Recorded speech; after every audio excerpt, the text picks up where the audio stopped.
বন্ধুরা, আসসালামু আলাইকুম। কেমন আছেন সকলে? আশা করি ভালো আছেন, সুস্থ আছেন। আমি পায়েল আমার নতুন একটি ফ্যামিলিতে আপনাদের সকলকে জানাই অনেক অনেক ভালোবাসা, অনেক স্বাগত।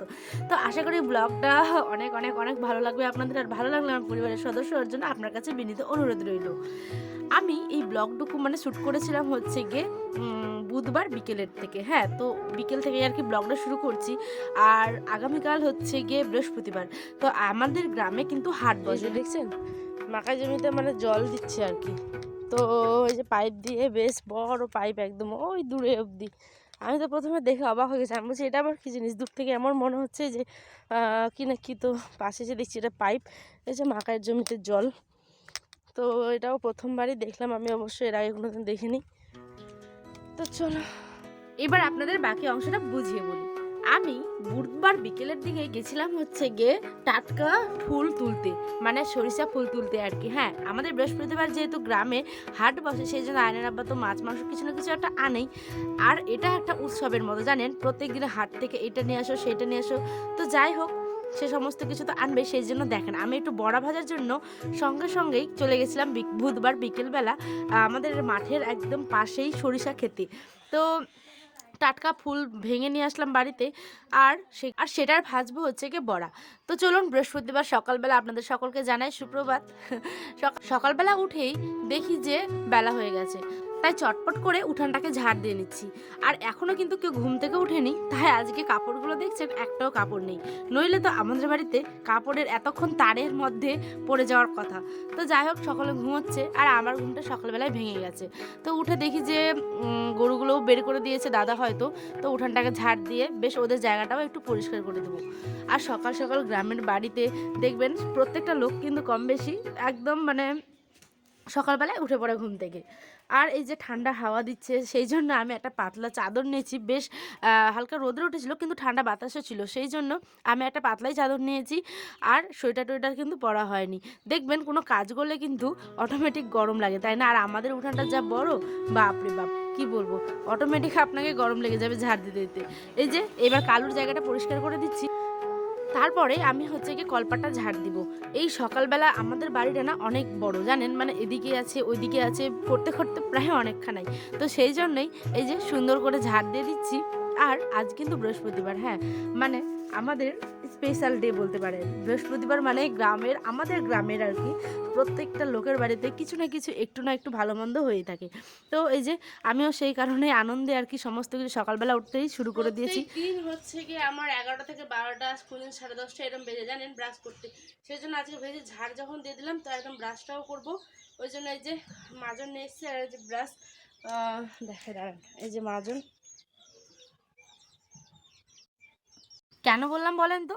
এই যে দেখেন, একটা মেয়ে সকালবেলা উঠেই আর কি আমি উঠান ঝাড় দিই, বাসন ধুই, এটা করি সেটা করি, রান্না করি, একটা তাড়াহুড়ো ব্যাপার থাকে। আয়ন বাবাকে টাইম মতো খাবার দিয়ে তাকে পাঠিয়ে দিতে হবে, আয়নকে মুখ দিয়ে খাওয়াতে হবে। এই করতে করতে আমার না প্রতিদিন 10টা, 10:30, 11টা বেজেই যায়। তো বাসি মুখে ততক্ষণ থাকলে আমার কয়েকদিন ধরেই মাথা ঘুরছিল। সেই জন্য আগে আমি সকালবেলা উঠেই আর কি ব্রাশটা করে নিই, তাহলে একটা ঝামেলা পার হয়ে যায়, তাই না? হচ্ছে আমরা সেন্টারের ডিম আর খিচুড়ি আনতে যে ক্যারি ব্যাগে করে আনবো হচ্ছে ডিম। আমরা যেহেতু বাড়িতে অনেকগুলো লোক আর আমিও অনেক কমই আসি, তো আজকে মনে হলো যে আসি, ওই জন্য এই যে দেখছেন টিফিন নিয়ে নিয়েছি। তো এখন আমরা যাচ্ছি খিচুড়িটা আনতে। তো চলুন। আর এই যে পাশে হচ্ছে গিয়ে মাকাইয়ের জমি। অন্যদিন কিন্তু হচ্ছে আয়নের দাদি আসে, তো আজকে মা কাজ করছে, ওই জন্য আমি এসছি। আর আমাদের এদিকেই হচ্ছে সেন্টারটা, ওই যে দিকে, ওই যে দূরে দেখছেন, ওই যে দূরে ওইদিকে হচ্ছে গিয়ে সেন্টার।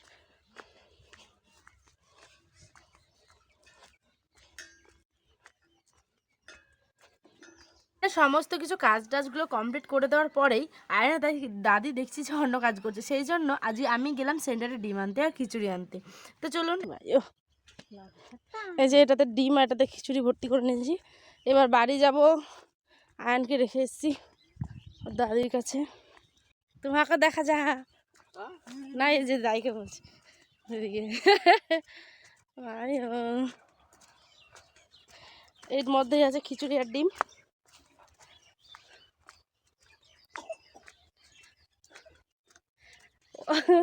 আসেন গে, আসেন তাড়াতাড়ি।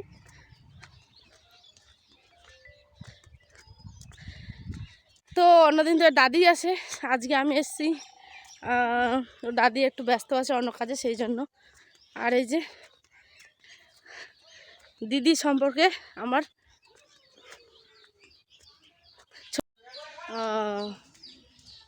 আর এই যে আমি বাড়ির কাছে চলে এসেছি। আমাদের গ্রামের রাস্তা, গ্রামের বাড়িঘর খুবই সাধারণ, তার মধ্যেও সুন্দর, তাই না? এই যে খিচুড়ি আর ডিম। চলুন, সেন্টার থেকে তো সমস্ত কিছু নিয়ে চলে এসেছি, এবার রান্নাবাড়ির কাজে।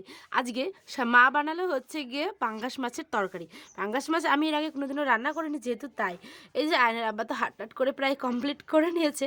এই যে বড়ি এনেছে, জানেন এই যে এই বড়িগুলো এত টেস্ট হয়, একদম পাতলা তুলোর মতো নরম, মানে ঝোলে দিলেই গলে যায়। তো চলুন, মা তো রান্না করছে, আমি ওটা দেখে দেখে শিখে নিচ্ছি। এই যে আর ফুলগুলো যে তুলে নিয়েছিলাম, ফুলের বড়াটা করব কিন্তু আগামীকাল, কারণ চালের গুঁড়ো লাগবে জানেন, আর চালের গুঁড়োটা দেখি শেষ হয়ে আছে, সেই জন্য। এই যে পাঙ্গাস মাছ সমস্ত কিছু মশলা ভালো করে কষিয়ে, জিরে বাটা, আদা বাটা, তারপরে হচ্ছে গিয়ে শুকনো লঙ্কার গুঁড়ো দিয়েছি, যেহেতু আমার কাছে শুকনো লঙ্কা ছিল না, সেই জন্য পেঁয়াজ বাটা, রসুন বাটা, সমস্ত কিছু বাটা মশলা। আর এখানে দেখছেন এই যে পেঁয়াজের কি বলে এটাকে যেন মনে পড়ছে না, যাই হোক আপনারা জানলে কমেন্টে জানিয়ে দেবেন। এই যে এটাকে আর কি পেঁয়াজের গাছ টাইপের আর কি, তো ওগুলোকে কুচি কুচি করে দিয়ে দিয়ে বেশ ভালোভাবে করে কষিয়ে নামিয়ে নিচ্ছে আর কি। আয়নের বাবার এই মাছটা আবার ভারী পছন্দ জানেন, প্রায় 2-3 বছর পর এই মাছটা আমাদের খাওয়া হলো। তো আমি তো বাবার বাড়ি কোনোদিনও খাইনি, আমি এখানেই ফার্স্ট টাইম আজকে খেলাম, আর দেখি যে ভারী স্বাদ, মানে এগুলো তো সামুদ্রিক মাছ সেই জন্য। তো চলুন, এত বছর পরে এই মাছটা খেলাম আবার মায়ের হাতের, খুব ভালো লাগলো। আজ এই পর্যন্ত, দেখা হবে অন্য একটি ব্লগে। সকলে ভালো থাকবেন, সুস্থ থাকবেন, আল্লাহ হাফেজ।